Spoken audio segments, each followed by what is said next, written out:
iSound 2019 kudombo shawa eutandini Uzifiku takabarirwa munhamo setaita setakakurira munhamo nanhasi tichiri nenhamo hatichina neremuromo moyo wangu hauna rugare ndiri kuchema ini zuva nezuva moyo wangu hauna rugare ndiri kuchema ini zuva nezuva iSound life yorema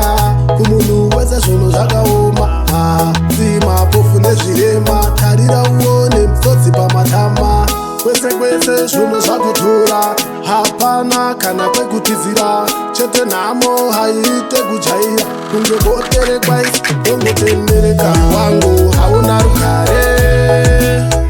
ndiri kuchema ini zuva nezuva moyo wangu hauna rugare ndiri kuchema ini zuva nezuva kuoma kwezvinhu kotiparira kondiyana chatibatsira vakadzi munzira vazvijaira zvekutengesa muviri vakutozvijaira handishora hapana chekutsamira kwese zvinhu zvatiomera iSound noninzwawo here nhamo inorova kunyange nepere moyo wangu hauna rugare ndiri kuchema ini zuva nezuva moyo wangu hauna rugare ndiri kuchema ini zuva nezuva iSound life yorema